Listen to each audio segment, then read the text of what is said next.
Welcome to the game Noob Variros, where I will be playing as Winnie the Pooh, God of Kimchi. The game is hosted on the Dominions Game Hub server by RCK. The Dominions Game Hub Discord server is a good server in my opinion. It's purely focused on hosting games. RCK is great, he hosts a lot of games, and he has a YouTube channel himself. I really appreciate the work he's doing. So let's have a look at our situation.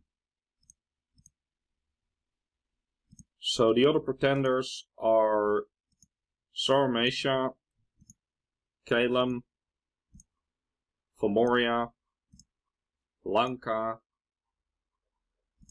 Hinnom, Zabalba, Atlantis, and Terados. Now, having two water nations is already a bit scary, but in a way it might be better than having one water nation because they might fight each other. It's a 9-player game on a map nuke map, which means that you have 4 people that you border and 4 people that you don't border. Now, my starting position, in my opinion, is not great. On map nuke maps, for those who don't know, your neighbors are always 3 provinces removed. So if we take our capital here and then look here, there's one of the water starts. And then 3 provinces this way, here's one of the land starts. Down here's a land start. And up here, yes, this 1, 2, 3, 4 is also a land start. So I'm immediately hemmed in by water. You can basically, what I do is I consider the 9 provinces that surround my capital directly. I consider those my own, as in if somebody walks in there, that's basically a declaration of war. And then there's the 3 in between, which are the border provinces, so they can go to either player. Now, up here with my northern neighbor, I have 3 border provinces, of which one of them is a water province. Over here, again, a water border province. Down here, a water border province. And then for the border provinces with the underwater nation, 2 of them are water provinces. So getting good expansion is going to be really tricky in this game. Then, water nations usually do not sign NAPs with land nations, and for good reason. I mean, why would they? The land nation invading the water is rather unlikely, and they can just come on land and take stuff whenever they feel like it. So, I am bordering a water nation that can raid this. So all those provinces are not safe. If one of the water nations, because the other one isn't far removed, it's just down here, can take this forest, they can probably also take this pond, and threatening these provinces as well. If one of them manages to get up here, or here, or here, they can get into this pond and do the same. So, I am under serious threat from the water. Then there's the land. If I want to go fight somebody on land, well, if I want to go fight my northern neighbor, everything has to move through this forest, which will slow down strategic movement a lot. If I want to go fight my eastern neighbor, I have to go through this desert, or either through this throne, or find a way to get across this river. Which I don't really have that many options for. Like, I can give a commander a ring or a bunch of boots or something, but I can't make all my troops swim. So, this side is a choke point. This side is also a choke point. I could go south, arguably. Then I have just plains, farmland, plains, and then their capital. And I have another option to go through this forest. So south is probably the best way to go for a war. Any other direction will be logistically horrible. So yeah, not the best start. When I saw this on turn 1, my reaction was, okay, this game, I'm not gonna win this game. This is not gonna go well. On the other hand, there's houses here, houses here, houses here, houses here, and down here, which is not really something I'm likely to conquer. Houses are good, that means that the province is big, which means it has high income. And with my skills of positive pretty much anything, you definitely want high population provinces, because then you get a whole lot of money. And money converts into mages and troops, so my immediate goal is to take as many of those as possible. I want this because I want to control the choke point if I'm gonna fight my northern neighbor. I want these before the Water Nation gets in there. If they get in this one, I'm just gonna kick them out, even though it means a forever lasting war with a Water Nation. If they get this one, I'll be very unhappy, but I might be able to accept it. I want this because it's also a choke point. And ideally I want these, but that's rather unlikely. The desert province also has houses in it, but that doesn't mean much. That will take the population maybe from like 3,000 to 4,000 or something like that. Anyway, the first thing I'm doing is I'm sending my scout into this forest with an immediate retreat order. For those who don't know, this is what people call a scout ping. The scout will run in, immediately retreat, and I know exactly what's in there. Because I suspect that this forest has the highest resources in it from everything bordering my capital. Well, either this one or this one. But I want to get here quick. So I'm gonna see if I can capture this forest next turn. And then I'll be in a better position because I will have more recruiting options in the capital. Right now I am just building a bunch of footmen with shields, including a medium footman, because that's how the resources rounded out. Next turn I'll be starting on a noble. The nobles will be very useful for expansion. And meanwhile I am recruiting a master of the 5 elements. These guys have randoms, and I'm hoping for either an air or a nature random, so I can side search better. Alright, that's it for turn 1, see you in turn 2. Welcome to Noob Warriors turn 2. Only one thing happened this turn, which is that I pinged the province. Let's have a look. So yeah, this is all Jaguar tribe, which I could probably handle. They have a single priest with nature 1, which is not gonna do much. So that's good. But I decide to instead send my army over here, which is 30 wolf tribe, which is also not a very big deal. I put them in this formation. My prophet, who I didn't name, which I should have done, is called How To. He is just spamming out Heavenly Strike, which might do some damage because there's nothing to bless in this army. Up front I have these guys with spear and shield. They are a little bit more survivable than the pikes, so they will take the brunt of the enemy charge. And then these pikemen will follow up behind. The archers are in a skirmish formation, because enemy archers are usually on fire archers, especially in provinces with independence. So they will take less hits when they're in a skirmish formation.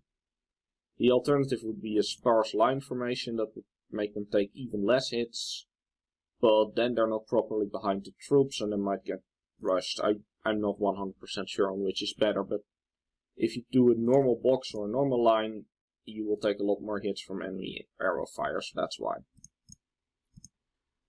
Other than that, I am pinging this province. It says heavy infantry and slingers, but sometimes heavy infantry and slingers means a few war elephants that the scouts didn't see, so I want to be on the safe side and ping this with a scout first. If there's no war elephants, it's also very easy for a chariot to take. Then there's research. I decided to go with construction first, so I can make owl quills. Owl quills will speed up further construction. Then alteration for point buffing. Alright, that's it for turn 2. See you in turn 3. Welcome to Noob Variro's turn 3.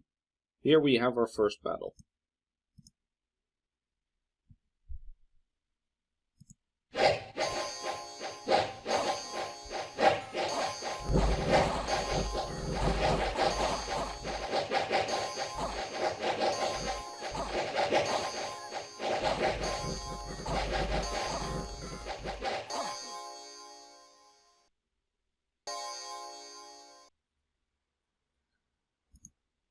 So all that we lost was 6 of the pike footmen, which I don't really care about. The archers of the enemy shot at our footmen instead of our archers, so that expectation didn't happen. But other than that, it went pretty much as expected, and this is a very clean way to expand. We pinged the forest and found out that there's fortunately no war elephants there, so we don't have to worry about it. We're pinging this one next, because this is also heavy infantry and slingers, so maybe there's war elephants there. I'm still paranoid about that. We won't be expanding into this anytime soon, though, because heavy cavalry are quite nasty. I'm gonna have to set something up for that, but with a little bit of luck I will take this one, and then I can just save the heavy cavalry for last. Also, I don't expect our southern neighbor will be so aggressive as to walk into our camp circle. Next, we're going to be expanding into 101, which is the province I probably want the very most, because it's a farmland with houses on it. This will probably be responsible for a good chunk of our income in the early game. So I want to take this before anybody else does, and I want to take it early so I can enjoy the income. Alright. That's it for turn 3, see you in turn 4. Welcome to Noob Variro's turn 4. The first level of construction research is completed, the next one will be construction 2. We ping another province, and again no war elephants, so maybe I'm just being a bit paranoid. And then we have a battle in Silvermark.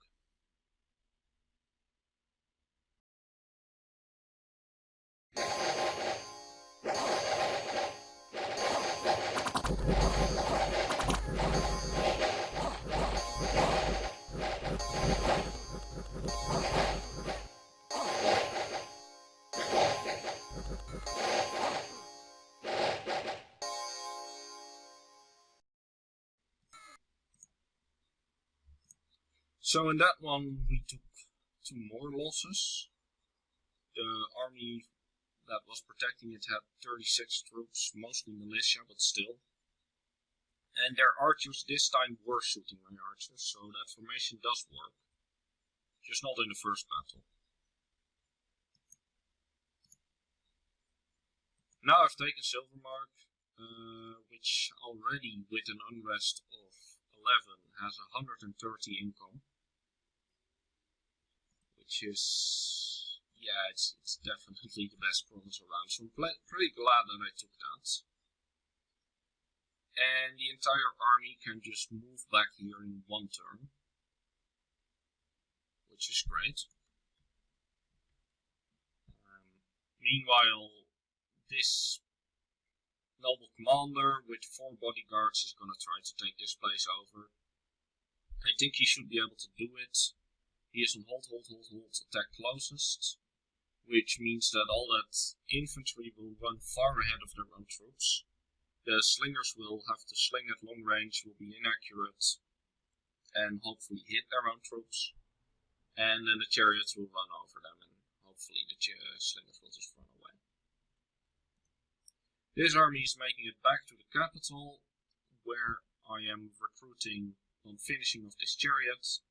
Then I'm recruiting some guys, including even the pikes, because they're cheap, in order to fill my squads out a little bit, because my main army is quite diminished by now. Then hopefully next turn I can send them out on another expansion. So This has been turn 4, see you in turn 5. Welcome to Noob Variro's turn 5. There's only one battle here, where we try to take something with the chariots.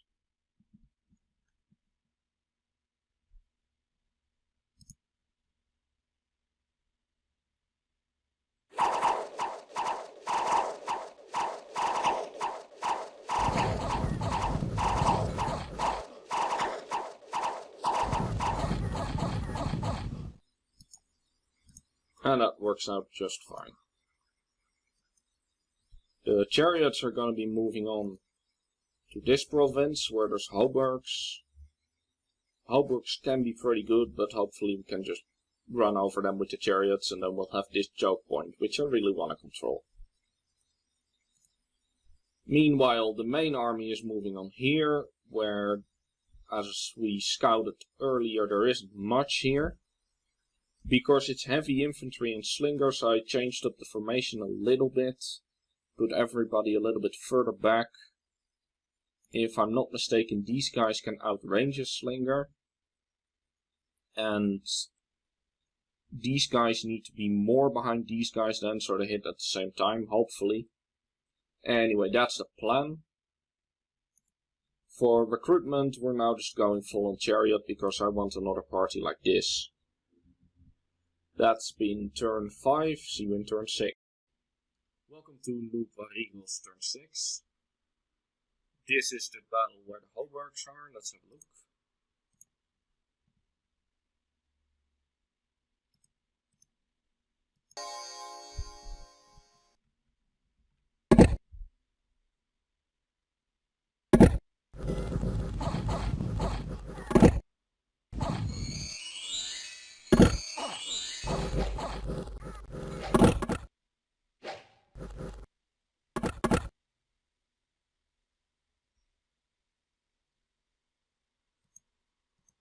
So yeah, that didn't work out.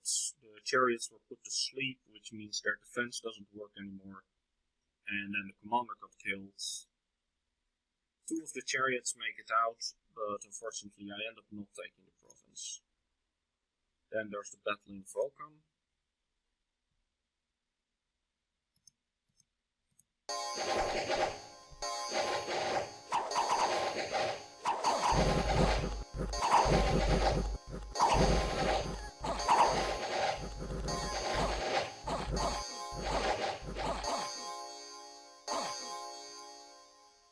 This is a pretty standard result, so that's good. Now, unfortunately, Hinnom immediately takes this province that I wanted. They would have anyway if I didn't. I can't see their battle, unfortunately, but it looks like they have 20 of these Avites, light infantry and swordsmen. If we have a look at what those are like, Avite light infantry, size 3, pretty decent stats. Avite swordsmen, these ones, same stats but a sword instead of a spear. Yeah, I don't think 5 chariots would have been able to deal with 20 of those guys, so I would have never ended up with this province. It's unfortunate, and it's unfortunate to lose a chariot commander, but that's just how these games go. I'm recruiting a commander here, so I can take these 2 chariots back to the capital and have them join an expansion party soon. The main party is going into this desert, because it's one of the choke points that I want to control. And 20 militia and light infantry shouldn't be a big deal. Our research is still coming along. One of the good things about these guys, the Master of the 5 Elements, is that in Magic 3 scales they have 20 research points. So that way getting research is pretty easy. And getting a few of these Masters of the Way adds to that.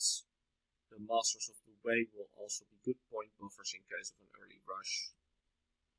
Meanwhile, I started on a palisade in Silvermark because I want to get the most out of this province as soon as possible.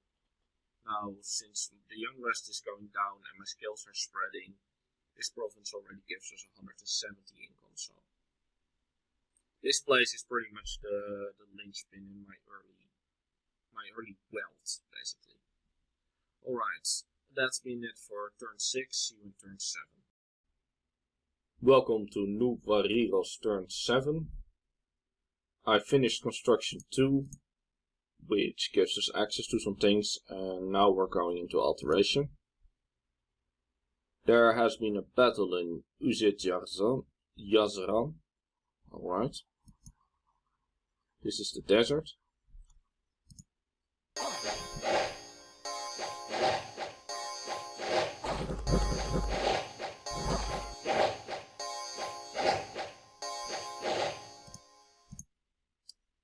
And we got our first luck event. 24 gems for free. This is pretty nice. I am forging my first owl quill here. Now an owl quill gives you 6 extra research points, and this guy has 20 research points, so it will take 4 turns before we see a return on investment here. But I think getting a alteration 3 or 4 in the first war will actually make a very big difference. So I think it will all work out to get that owl quill. Meanwhile, I am setting up another attack on this province. Because I have 7 instead of 4 this time, I put them in a line on hold and attack closest, and I keep the commander behind the troops. So hopefully he doesn't get sniped like that other guy. But with that other guy it wasn't really an option because he had only 4, and if your squad is less than 5 units, you get morale checks every turn on the squad, so then the chariots would have probably ran. This is however a safer way to do it. It says that it is Ecodromos, hoplites and slingers. None of those should be a very big problem to the chariots. Meanwhile, I'm trying to take this province, Old Man Mountains, with main army. Mainly because it doesn't really have another place to go. It is light infantries and militias, which shouldn't be a big problem. And this is one of the border provinces with my northern neighbor. Although I don't expect them to be able to contest it unless Balba is my northern neighbor, which I don't know at this point. Because of the river that runs here, so this province is probably already pretty securely mine, but why not take it if we have no other place to go? I am also making a big bid on the swordsmen, mercenaries, in this province. The idea at this point is that they can help the chariots take down these knights, or heavy cavalries. And then we will be able to claim the 81 income and 22 resources. By now Silbermark is bringing in 180 gold each turn. This province just keeps getting better. Alright, that's it for turn 7. This is normally when you would start on a fort, but I've already started because I have so much money. So yeah, that's it for turn 7. See you in turn 8. Welcome to Noob Variro's turn 8. There's a battle in Undraze.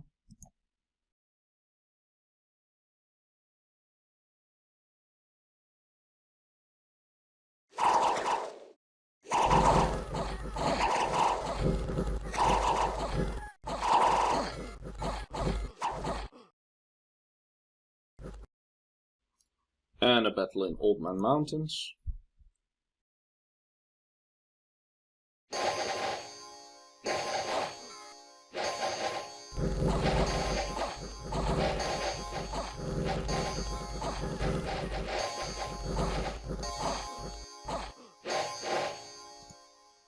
So that all works out pretty well.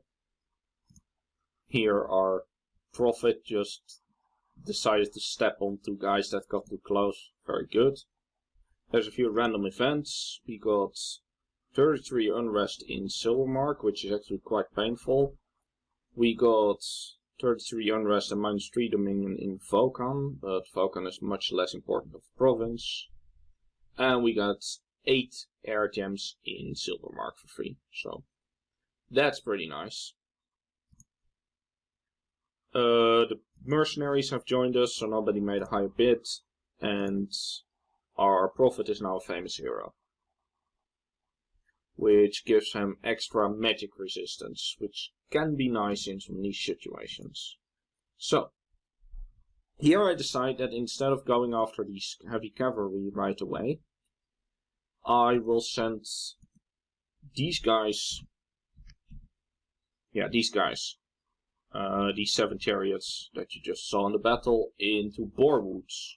Because this is a border province, this is not. I don't expect him to just walk in here and start a war with me on turn 8. So I might as well go here first. Meanwhile, everybody else is gathering here with chariots, what remains of the main army, and the swordsmen, because I'm already starting to get penned in. It looks like the water nation that is here, I don't know who that is yet, hasn't expanded too well, or at least hasn't expanded into my direction. So, as they haven't even gotten here or here yet, they are not threatening any of my land provinces here. I don't know about Water Nation down here.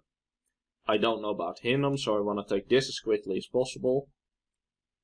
And I still want to go for this one, although at this point I'm doubting that I will get this one. But I'm just gathering everybody here, and if it's not taken here, we might bump on it, but then I might still take it. And that will secure the northern choke point. I can put a fort there, probably get an NAP with whoever lives up north, and just not worry about that direction is my plan by now. So having those mercenaries makes it actually pretty easy to take these 2 provinces and potentially win a bump, so that's nice. Alright, that's it for turn 8. See you in turn 9.